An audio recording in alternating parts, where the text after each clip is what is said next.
મસ્ત મજાની જિંદગી અને એની મસ્ત મજાની વાતો દ્વારકા દ્વારકાધીશના ધામમાં કરી રહ્યા છીએ. અદ્ભુત, વાહ વાહ ભાઈ વાહ, સુંદર વ્યવસ્થા, સરસ પાર્કિંગ, હોટલ પણ અદ્ભુત, વાહ, અચૂક ઉતરાય. દ્વારકા આવવાનું થાય તો જરા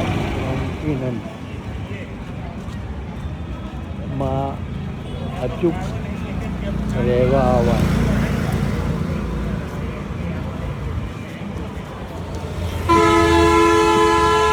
અનંતાજીત રેસ્ટોરન્ટ.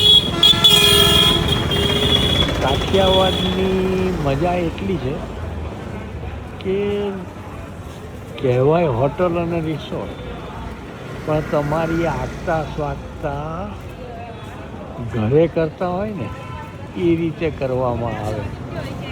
આ કાઠિયાવાડના વાલની મજા છે. ખાવા માટે બેસો ને તો તમારે શું ખાવું છે એ થોડુંક પૂછી લે, પછી એમના પ્રમાણે નક્કી કરીને સરસ ઓર્ડર આપે અને પછી એટલા ભાવથી જમાડે. આપણને એમ થાય કે વાહ પ્રભુ વાહ. આ પ્રભુના ધામમાં પ્રભુની અસરમાં જીવતા માણસોને માણવાની મજા આવે. પ્રભુનું વાલ તો અવિરત વયા કરતું હોય, પણ એ દ્વારકાધીશના ધામમાં માણસો પણ એટલા પ્રેમાળ, માણસો પણ એટલું વહાલ કરે કે એમ થાય કે વાહ પ્રભુ વાહ, આ નગરી તારી સાચી. બહુ જ મજા આવી. સરસ દર્શન થયા, સરસ રહેવાનું, સરસ ખાવાનું અને બહુ જ આનંદ કર્યો. આનંદ શબ્દ એટલે વાપરું છું કે આનંદ મહારાજ સાથે આનંદ કર્યો. અચાનક બધું નક્કી થયું.